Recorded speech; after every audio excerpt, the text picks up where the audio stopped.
नमस्ते, मैं चंद्रशेखर आप सभी को मैं अपने चैनल डिलीजेंट एकेडमी में स्वागत करता हूं।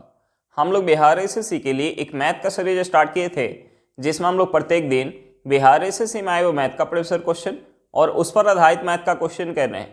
चलिए आज उस सीरीज में हम लोग आगे की तरफ चलते हैं। इससे पहले अगर आप मेरे चैनल पर नए हो तो चैनल को सब्सक्राइब कर ले और बेल आइकन को प्रेस करना बिल्कुल ना भूले, ताकि आपको सबसे पहले लेटेस्ट नोटिफिकेशन मिलता रहे। चलिए अब हम लोग क्वेश्चन की तरफ चलते हैं। देखिए हमारा क्वेश्चन क्या दिया हुआ है। हमारा क्वेश्चन है कार्यालय प्रातः 10 बजे खुलता है और साय 5 बजे बंद होता है। भोजन अवकाश 30 मिनट का होता है। भोजन अवकाश और कार्यालय की कुल अवधि का अनुपात क्या है। हमसे पूछ के रहा भोजन अवकाश और कार्यालय की कुल अवधि का रेशियो पूछ रहा है। अब देखिए हमें क्वेश्चन में दिया हुआ है, हमें क्वेश्चन में दिया कि कार्यालय जो है 10 AM में खुलता है और 5 PM में बंद होता है। तो देखिए 10 AM से 5 PM तक टोटल समय कितना होगा। 10 AM से 5 PM तक टोटल समय होगा 7 घंटे का। और भोजन अवकाश कितना दिया, 30 मिनट का। भोजन अवकाश कितना दिया, 30 मिनट का। भोजन अवकाश दिया 30 मिनट का। अब देखिए हम इस 30 मिनट को अगर घंटा में चेंज करेंगे तो ये हमारे क्या हो जाएगा, 1/2 घंटा। और हमसे पूछ रहा है भोजन अवकाश और कार्यालय की कुल अवधि का रेशियो। तो देखिए भोजन अवकाश कितना है, 1/2 घंटा। कार्यालय की कुल अवधि कितना है, 7 घंटा। तो हम यहां से रेशियो निकालेंगे तो यहां से हमारा रेशियो क्या हो जाएगा, 1:14 हो जाएगा। हमारा आंसर क्या निकल के आ गया, 1:14 निकल के आ गया। चलिए क्वेश्चन समझ में आ गया होगा, नेक्स्ट क्वेश्चन पे चलते हैं। देखिए हमारा क्वेश्चन क्या दिया हुआ है। हमारा क्वेश्चन है कि वस्तु की एक किस्म का मूल्य 7 रुपए प्रति केजी है और दूसरी किस्म का मूल्य 12 रुपए प्रति केजी है। इन दोनों को किस अनुपात में मिलाया जाए जिससे 10 रुपए प्रति केजी के मूल्य वाला मिश्रण प्राप्त हो सके। हमसे पूछ के रहा है मात्रा का रेशियो पूछ रहा है। अब देखिए हमें क्वेश्चन में क्या दिया, हमें क्वेश्चन में पहले प्रकार के वस्तु का हमें रेट दिया है, दूसरे प्रकार के वस्तु का रेट दिया है और दोनों के मिश्रण का हमें रेट दिया है। और हमसे पूछ के रहा है मात्रा का रेशियो पूछ रहा है। हमें क्या दिया, रेट दिया है। हमें रेट दिया हुआ है रुपया प्रति केजी में। हमें रेट क्या दिया, रुपया प्रति केजी में। और हमसे पूछ के रहा है मात्रा का रेशियो पूछ रहा है। तो देखिए जब हम यहाँ एलिगेशन लगाएंगे तो जो हमारा नीचे रेशियो निकल के आएगा, रेशियो किसका निकल के आएगा, जो हमारा बट्टे में होगा, यानी बट्टे में क्या है, केजी है। यानी जो हमारा नीचे रेशियो निकल के आएगा, रेशियो किसका निकल के आएगा, केजी का, यानी मात्रा का रेशियो निकल के आएगा। अब देखिए पहले प्रकार के वस्तु का रेट क्या दिया, 7 रुपए प्रति केजी। दूसरे प्रकार के वस्तु का रेट क्या दिया, 12 रुपए प्रति केजी। और दोनों के मिलाने के बाद जो मिश्रण तैयार हो रहा है उस मिश्रण का रेट क्या दिया, 10 रुपए प्रति केजी। तो जब हम यहाँ एलिगेशन लगाएंगे तो जो हमारा नीचे रेशियो निकल के आएगा, रेशियो किसका निकल के आएगा, केजी का, यानी मात्रा का रेशियो निकल के आएगा। अब देखिए जब हम एलिगेशन लगाते हैं तो बड़े में से छोटे को माइनस करते हैं। यानी हम यहाँ 12 में से 10 माइनस करेंगे तो ये हमारे क्या हो जाएगा, 2 हो जाएगा। उसके बाद 10 में से हम 7 माइनस करेंगे तो ये हमारे क्या हो जाएगा, 3 हो जाएगा। यानी यहां से हमारा मात्रा का रेशियो क्या निकल के आ गया, 2:3 निकल के आ गया। हमारा आंसर क्या निकल के आ गया, 2:3 निकल के आ गया। चलिए क्वेश्चन समझ में आ गया होगा, नेक्स्ट क्वेश्चन पे चलते हैं। देखिए हमारा क्वेश्चन क्या दिया हुआ है। हमारा क्वेश्चन है परीक्षा में अनिता 31% अंक प्राप्त की तथा 16 अंकों से अनुत्तीर्ण हो गई। सुनीता 40% अंक प्राप्त की तथा उत्तीर्ण होने के अंक से 56 अंक अधिक पाई। उत्तीर्ण होने के लिए न्यूनतम अंक ज्ञात करें। हमसे पूछ के रहे पास होने का न्यूनतम अंक पूछ रहा है। अब देखिए हमें क्वेश्चन में क्या दिया, हमें क्वेश्चन में दिया है कि अनिता जो है 31% अंक प्राप्त करे, उसके बाद वह 16 अंकों से फेल हो जा रही है, यानी 16 अंक उसे और प्राप्त हो जाते तो वह पास हो जाती। और हमें क्वेश्चन में क्या दिया, हमें क्वेश्चन में दिया कि सुनीता को 40% अंक प्राप्त हो रहे हैं। 40% अंक प्राप्त हो रहा है और वह पास होने के न्यूनतम अंक से 56 अंक अधिक पा रही है। यानी अगर उसे 56 अंक कम भी मिलता तो उसके बावजूद भी वो पास हो जाती। यानी ये दोनों आपस में क्या होगा, बराबर होगा। अब देखिए हम इस 31% को अगर इस साइड लेके आएंगे तो हमारा प्लस में तो माइनस में हो जाएगा। यानी 40% में से 31% माइनस करेंगे तो ये हमारा क्या हो जाएगा, 9% हो जाएगा। और इस 56 को अगर हम इस साइड लेके आएंगे तो हमारा माइनस में तो प्लस में हो जाएगा। यानी इस साइड अगर हम लेके आएंगे तो 16 में 56 ऐड करेंगे तो ये हमारा क्या हो जाएगा, 72 हो जाएगा। ये हमारा क्या हो जाएगा, 72 हो जाएगा। यानी यहाँ से 9% का वैल्यू क्या निकल के आएगा, 72 अंक निकल के आ गया। अब देखिए हमें 9% का वैल्यू पता चल गया तो हम यहाँ से 1% का वैल्यू निकाल सकते हैं। 1% का वैल्यू क्या हो जाएगा, 8 अंक हो जाएगा। अब देखिए हमें 1% का वैल्यू पता चल गया तो हम यहाँ से 31% या 40% का वैल्यू निकाल सकते हैं। हम या तो 31% का वैल्यू निकाल लें या हम 40% का वैल्यू निकाल लें। तो देखिए हम 31% का वैल्यू निकालेंगे तो उसमें अगर हम 16 अंक ऐड करेंगे तो हमारा पास होने का न्यूनतम अंक निकल के आ जाएगा। या हम 40% का वैल्यू निकालेंगे तो उसमें से हम 56 अंक माइनस करेंगे तो वहां से हमारा पास होने का न्यूनतम अंक निकल के आ जाएगा। तो हम यहाँ से 31% का वैल्यू निकाल लेते हैं। 31% का वैल्यू क्या हो जाएगा, 1% का वैल्यू है 8 अंक, तो 31% का वैल्यू हो जाएगा 248 अंक। 31% का वैल्यू क्या हो जाएगा, 248 अंक। अब देखिए हम इस 248 में 248 में हम 16 ऐड करेंगे तो हमारा क्या निकल के आ जाएगा, पास होने का न्यूनतम अंक निकल के आ जाएगा। अब देखिए 248 में 16 ऐड करेंगे तो ये हमारा क्या हो जाएगा 264। हमारा आंसर क्या निकल के आ गया, 264 निकल के आ गया। चलिए क्वेश्चन समझ में आ गया होगा, नेक्स्ट क्वेश्चन पे चलते हैं। देखिए हमारा क्वेश्चन क्या दिया हुआ है। हमारा क्वेश्चन एक चुनाव क्षेत्र में 60% मतदाता पुरुष है और शेष महिला है। 40% पुरुष निरक्षर है और 25% महिला साक्षर है। साक्षर महिलाओं की तुलना में निरक्षर पुरुषों की संख्या कितने प्रतिशत अधिक है। तो देखिए हमने मान लिया कि टोटल जो संख्या है वो 100 है। हमने मान लिया कि टोटल संख्या 100 है। अब देखिए हमें क्वेश्चन में देखिए 60% जो है वो पुरुष है। तो देखिए 100 का अगर हम 60% निकालेंगे तो ये कितना हो जाएगा, 60 हो जाएगा। यानी 100 में से 60 पुरुष होंगे तो शेष महिला, यानी महिला कितनी होंगी, 40 होंगी। अब देखिए हमें क्वेश्चन में क्या देखिए 40% पुरुष जो है निरक्षर है। तो देखिए अगर हम इस 60 का 40% निकालेंगे, इस 60 का अगर हम 40% निकालेंगे तो ये हमारा कितना हो जाएगा, ये हमारा हो जाएगा 24। यानी 60 में से 24 पुरुष जो है वो निरक्षर है और हमें क्वेश्चन में दिया कि 25% महिला साक्षर है। तो देखिए इस 40 का अगर हम 25% निकालेंगे, 40 का 25% निकालेंगे तो ये कितना हो जाएगा, 10 हो जाएगा। यानी 40 में से 10 महिला जो है वो क्या है, साक्षर है। अब देखिए हमसे पूछ क्या रहे, हमसे पूछ रहे कि साक्षर महिलाओं की तुलना में निरक्षर पुरुषों की संख्या कितने प्रतिशत अधिक है। तो देखिए साक्षर महिला कितनी है, 10 है। साक्षर महिला कितनी है, 10 है। और निरक्षर पुरुष कितने हैं, 24 है। निरक्षर पुरुष कितने हैं, 24 है। तो देखिए 10 से 24 कितना ज्यादा है, 10 से 24 जो है 14 ज्यादा है। किससे, 10 से गुने 100 करेंगे तो यहां से हमारा प्रतिशत ज्यादा निकल के आ जाएगा। अब देखिए एक जीरो से हमारा एक जीरो कट जाएगा, 14 में 10 से गुना करेंगे तो ये हमारा क्या हो जाएगा, 140%। यानी कितना प्रतिशत अधिक है, 140%। हमारा आंसर क्या निकल के आ गया, 140% निकल के आ गया। चलिए क्वेश्चन समझ में आ गया होगा, नेक्स्ट क्वेश्चन पे चलते हैं। देख हमारा क्वेश्चन क्या दिया हुआ है। हमारा क्वेश्चन, एक व्यापारी एक वस्तु को 425 रुपए में बेचता है और उसे 15% की हानि होती है। 5% लाभ अर्जित करने के लिए उसे उस वस्तु को किस मूल्य पर बेचना चाहिए। अब देखिए किसी भी वस्तु का सीपी अपने आप में क्या होता है, 100%। किसी भी वस्तु का सीपी अपने आप में क्या होता है, 100% होता है। किसी भी वस्तु का सीपी अपने आप में 100% होता है। अब देखिए मैं क्वेश्चन में दिया कि 425 रुपए में बेचने पर 15% की हानि होती है। यानी 15% की हानि हो रही है, यानी उसे प्राप्त कितना हो रहा होगा, उसे प्राप्त हो रहा होगा 85%। इस 85% का वैल्यू हमें क्वेश्चन में क्या दिया, इस 85% का वैल्यू हमें क्वेश्चन में दिया है 425 रुपया। इस 85% का वैल्यू हमें क्वेश्चन में 425 रुपया दिया और हमसे पूछ रहा है कि 5% लाभ अर्जित करने के लिए उसे उस वस्तु को किस मूल्य पर बेचना चाहिए। यानी हमसे 105% का वैल्यू पूछ रहा है। देखिए सीपी अपने आप में क्या 100%, 5% लाभ चाहिए, यानी उसे प्राप्त कितना करना होगा, 105%। अब देखिए हमें 85% का वैल्यू पता है तो हम यहां से 105% का वैल्यू निकाल सकते हैं। हम यहां से सबसे पहले 5% का वैल्यू निकाल लेते हैं। अब देखिए इस 85 को अगर हमें 5 बनाना है तो हमें इसमें 17 से भाग देना होगा। अगर हम इस साइड 17 से भाग दे रहे हैं तो हमें इस साइड भी 17 से भाग देना होगा। हम इस साइड 17 से भाग देंगे तो ये 17 से जाएगा, 17 दूना 34, हाथ में आ जाएगा 8, ये हमारा हो जाएगा 85। 85 17 से जाएगा 5 बार में, यानी 5% का वैल्यू क्या निकल के आ गया, 25 रुपए निकल के आ गया। तो हम यहां से, अब देखिए हमें 5% का वैल्यू पता चल गया तो हम यहां से 105% का वैल्यू निकाल सकते हैं। अब देखिए इस 5 को अगर हमें 105 बनाना है तो हमें इसमें 21 से गुना करना होगा। अगर हम इस साइड 21 से गुना करें तो हमें इस साइड भी 21 से गुना करना होगा। अब देखिए 25 में अगर हम 21 से गुना करेंगे तो ये हमारा क्या हो जाएगा, ये हमारा हो जाएगा 525। ये हमारा क्या हो जाएगा, 525। यानी उसे 5% लाभ चाहिए तो उस वस्तु को 525 रुपए में बेचना होगा। हमारा आंसर क्या निकल गया, 525 रुपए। चलिए क्वेश्चन समझ में आ गया होगा, नेक्स्ट क्वेश्चन पे चलते हैं। हमारा क्वेश्चन क्या दिया हुआ है। हमारा क्वेश्चन है सरसों के तेल का अंकित मूल्य इसके क्रय मूल्य से 25% अधिक है। यदि इसे बिना किसी लाभ या हानि के बेचा जाना है तो इसे अंकित मूल्य से कितने प्रतिशत कम पर बेचा जाना चाहिए। अब देखिए मैं क्वेश्चन में क्या दिया कि अंकित मूल्य उसके क्रय मूल्य से 25% अधिक है। तो देखिए हमने मान लिया कि सीपी जो है वो 100 रुपए है। हमने मान लिया कि सीपी जो है वो 100 रुपए है। तो देखिए सीपी अगर 100 रुपए है तो अंकित मूल्य कितना हो जाएगा, यानी एमपी कितना हो जाएगा।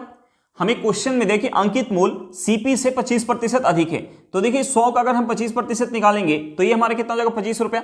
यानी 25 रुपया अधिक होगा तो एमपी कितना होगा, 125 रुपया होगा। अब देखिए हमसे पूछ क्या रहे, हमसे पूछ रहे कि यदि इसे बिना किसी लाभ या हानि के बेचा जाना है तो इसे अंकित मूल्य से कितने प्रतिशत कम पर बेचा जाना चाहिए। अब देखिए ना उसे लाभ चाहिए ना उसे हानि होना चाहिए, तो देखिए उसे बेचना किस पे होगा, सीपी पे, यानी 100 रुपए में उसे बेचना होगा। तो देखिए एमपी कितना है, एमपी है 125 रुपए।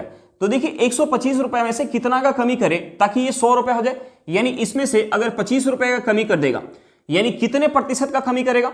देखिए 25 का कमी कर रहा है कितने पर? 125 पर गुने 100। तो यहां से हमारा निकल के आ जाएगा कि एमपी पर कितने प्रतिशत का कमी करे ताकि उसे ना लाभ हो ना हानि हो। तो देखिए 25 से 125 कितने बार में जाएगा? 5 बार में। 5 से 100 कितने बार में जाएगा? 20 बार में। यहां से हमारा क्या निकल के आएगा? 20%। यानी एमपी पर अगर 20% का कमी कर देगा तो उसे ना लाभ होगा ना हानि होगा। हमारा आंसर क्या निकल के आ गया? 20% निकल के आ गया। चलिए क्वेश्चन समझ में आ गया होगा, नेक्स्ट क्वेश्चन पे चलते हैं। देखिए हमारा क्वेश्चन क्या दिया हुआ है। हमारा क्वेश्चन एक मोबाइल फोन का अंकित मूल्य 18,000 रुपए है। इसे 25% और 4% की 2 क्रमिक छूटों पर बेचा जाता है। नगद भुगतान पर 5% की अतिरिक्त छूट दी जाती है। नगद भुगतान करने पर मोबाइल का विक्रय मूल्य क्या होगा? हमसे पूछ कर रहे हैं नगद भुगतान करने पर मोबाइल का विक्रय मूल्य क्या होगा। अब देखिए मैं क्वेश्चन में मोबाइल का अंकित मूल्य क्या दिया है? मोबाइल का अंकित मूल्य दिया हुआ है 18,000 रुपया। मोबाइल का अंकित मूल्य क्या दिया? 18,000 रुपया। और हमें क्वेश्चन में 2 क्रमिक छूट दिया है। पहला छूट क्या दिया? 25%। तो देखिए 25% छूट के बाद मूल्य क्या हो जाएगा? इसका 75% हो जाएगा। दूसरा छूट क्या दिया? 4%। तो देखिए 4% के छूट के बाद मूल्य क्या हो जाएगा? इसका 96% हो जाएगा। और हमें क्वेश्चन में दिया है कि नगद भुगतान पर 5% की अतिरिक्त छूट मिल रही है, यानी नगद भुगतान पर इसका मूल्य क्या हो जाएगा? नगद भुगतान पर मूल्य हो जाएगा इसका 95%। नगद भुगतान पर मूल्य क्या हो जाएगा? इसका 95%। अब देखिए हम यहां से 2 जीरो से 2 जीरो काट सकते हैं। हम इसे अगर 20 से काटेंगे तो ये 20 से जाएगा 9 बार में। इसे 20 से काटेंगे तो ये 20 से जाएगा 5 बार में।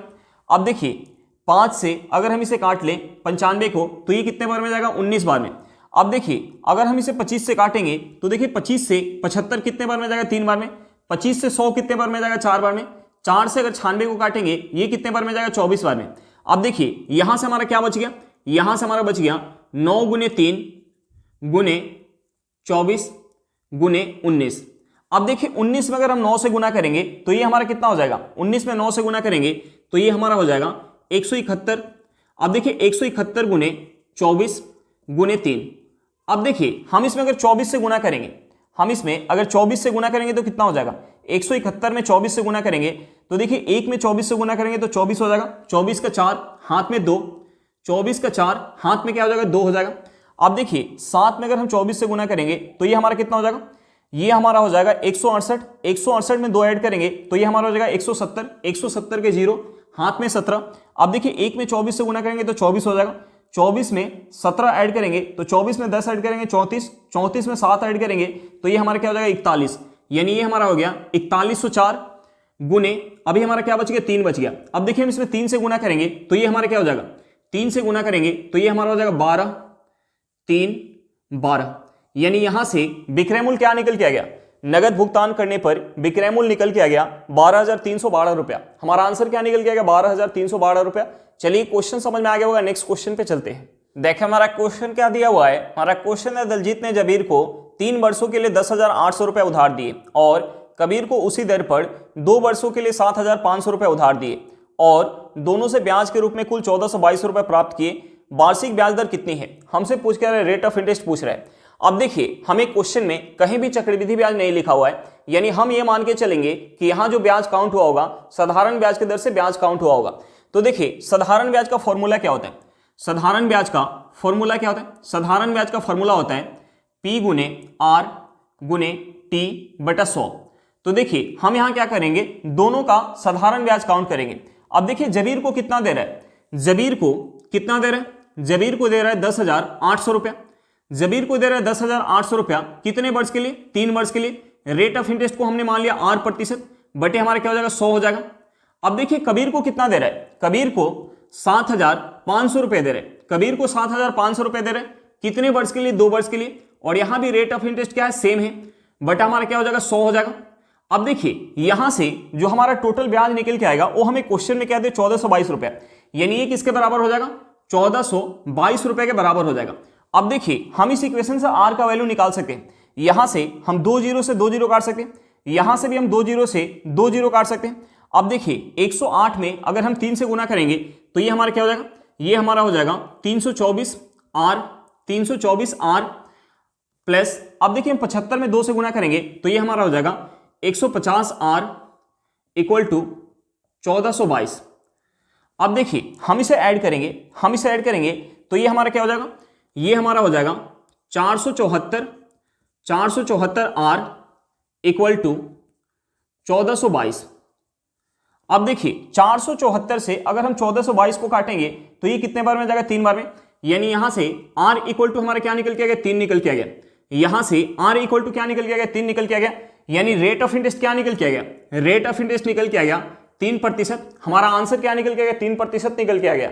चलिए क्वेश्चन समझ में आ गया होगा, नेक्स्ट क्वेश्चन पे चलते हैं। देखिए हमारा क्वेश्चन क्या दिया हुआ है। हमारा क्वेश्चन है दूसरे वर्ष में एक निश्चित राशि पर प्राप्त चक्रवृद्धि ब्याज 250 रुपए है तो तीसरे वर्ष के लिए उसी राशि पर 12% ब्याज दर से चक्रवृद्धि ब्याज क्या होगा। हमसे पूछ क्या रहा है, तीसरे वर्ष का चक्रवृद्धि ब्याज पूछ रहा है। अब देखिए हमें क्वेश्चन में क्या दिया, हमें क्वेश्चन में रेट ऑफ इंटरेस्ट दिया है। रेट ऑफ इंटरेस्ट क्या दिया, 12% दिया। और हमें क्वेश्चन में क्या दिया, हमें क्वेश्चन में दूसरे वर्ष का चक्रवृद्धि ब्याज दिया है। दूसरे वर्ष का चक्रवृद्धि ब्याज कितना दिया, 250 रुपया। और हमसे पूछ रहे तीसरे वर्ष का चक्रवृद्धि ब्याज और यहाँ रेट ऑफ इंटरेस्ट कितना, 12%। तो देखिए दूसरे वर्ष के ब्याज का अगर हम 112% निकालेंगे तो हमारा क्या निकल के आ जाएगा, हमारा निकल के आ जाएगा तीसरे वर्ष का चक्रवृद्धि ब्याज। अब देखिए अगर हम इसे 25 से काटेंगे तो ये 25 से जाएगा 10 बार में। इसे 25 से काटेंगे तो ये 25 से जाएगा 4 बार में। 4 से अगर हम 112 को काटेंगे तो ये कितने बार में जाएगा, ये चला जाएगा 28 बार में। अब देखिए 28 में अगर हम 10 से गुना करेंगे तो ये हमारा क्या हो जाएगा, ये हमारा हो जाएगा 280। यानी तीसरे वर्ष का चक्रवृद्धि ब्याज क्या निकल के आ गया, 280 रुपए निकल के आ गया। हमारा आंसर क्या निकल के आ गया, 280 रुपया। चलिए क्वेश्चन समझ में आ गया होगा, नेक्स्ट क्वेश्चन पे चलते हैं। देखिए हमारा क्वेश्चन क्या दिया हुआ है। हमारा क्वेश्चन एक पुरुष एक काम को 15 दिनों में पूरा कर सकता है जबकि एक महिला उस काम को 10 दिनों में पूरा कर सकती है। दोनों मिलकर 5 दिन काम करते हैं, शेष काम को वह महिला कितने दिनों में पूरा करेगी। तो देखिए हम सबसे पहले क्या करेंगे, जो ये हमारा समय दिया हुआ है हम उस समय का एलसीएम निकालेंगे। देखिए हमारा समय क्या दिया, हमारा समय दिया 15 दिन, दूसरा समय क्या दिया 10 दिन। तो हम सबसे पहले इन दोनों समय का एलसीएम निकालेंगे। हम सबसे पहले इन दोनों समय का एलसीएम निकालेंगे। तो देखिए 15 और 10 का हम एलसीएम निकालेंगे तो एलसीएम क्या निकल के आ जाएगा, 30 निकल के आ जाएगा। अब देखिए हम टोटल काम को मान लेते हैं 30 यूनिट। हम टोटल काम को मान लेते हैं 30 यूनिट। अब देखिए इस 30 यूनिट काम को जब एक पुरुष कर रहा है, इस 30 यूनिट काम को जब एक पुरुष कर रहा है तो कितना समय लग रहा है, 15 दिन का समय लग रहा है। और इस 30 यूनिट काम को जब एक महिला कर रही है तो कितना समय लग रहा है, 10 दिन का समय लग रहा है। तो देखिए यहां से हम दोनों का एफिशिएंसी निकाल सकते हैं। अब देखिए एक पुरुष जो है 15 दिन में 30 यूनिट काम कर रहा है तो एक दिन में कितना काम कर रहा होगा, एक दिन में 2 यूनिट काम कर रहा होगा। और एक महिला 10 दिन में 30 यूनिट काम कर रही है तो एक दिन में कितना काम कर रही होगी, एक दिन में 3 यूनिट काम कर रही होगी। अब देखिए दोनों का एफिशिएंसी निकल के आ गया और हमें क्वेश्चन में आगे दिया है कि दोनों मिलके 5 दिन काम करते हैं। दोनों मिलके पुरुष और महिला दोनों मिलके अगर 5 दिन काम करेंगे तो 5 दिन में कितना काम हो पाएगा, 5 दिन में कितना काम हो पाएगा। एक पुरुष जो है एक दिन में 2 यूनिट काम कर रहा है और एक महिला एक दिन में 3 यूनिट काम कर रही है। यानी दोनों मिलके एक दिन में 5 यूनिट काम करेंगे तो 5 दिन में कितना काम हो पाएगा, 5 गुने 5 यानी 25 यूनिट काम हो पाएगा। कितना काम हो पाएगा, 25 यूनिट काम हो पाएगा। अब देखिए टोटल काम है कितना, 30 यूनिट। यानी शेष काम कितना बच गया, शेष काम जो है कितना बच गया। शेष काम निकालने के लिए हम कुल काम में से दोनों के द्वारा किए गए काम को माइनस करेंगे तो हमारा क्या निकल के आ जाएगा, शेष काम निकल के आ जाएगा। शेष काम कितना निकल के आ गया, 5 यूनिट निकल के आ गया। और हमसे पूछ रहा है कि शेष काम को वह महिला कितने दिनों में पूरा करेगी। तो देखिए महिला जो है एक दिन में 3 यूनिट काम कर रही है। महिला जो है एक दिन में 3 यूनिट काम कर रही है तो 5 यूनिट काम करने में 3 यूनिट के एफिशिएंसी के साथ कितना समय लग जाएगा, 5/3 दिन का। हम इसे क्या लिख सकते हैं, हम इसे लिख सकते हैं 1 सही 2/3 दिन। हमारा आंसर क्या निकल के आ गया, हमारा आंसर निकल के आ गया कि शेष काम को वह महिला 1 सही 2/3 दिन में पूरा कर सकती है। चलिए क्वेश्चन समझ में आ गया होगा। आज के लिए इतना ही, फिर मिलते हैं नेक्स्ट क्लास में। अगर क्लास अच्छा लगे तो क्लास को लाइक करिएगा। अगर आप मेरे चैनल पर नए हो तो चैनल को सब्सक्राइब करिएगा और क्लास को अपने दोस्तों के साथ शेयर करना बिल्कुल मत भूलिएगा। चलिए बाय बाय।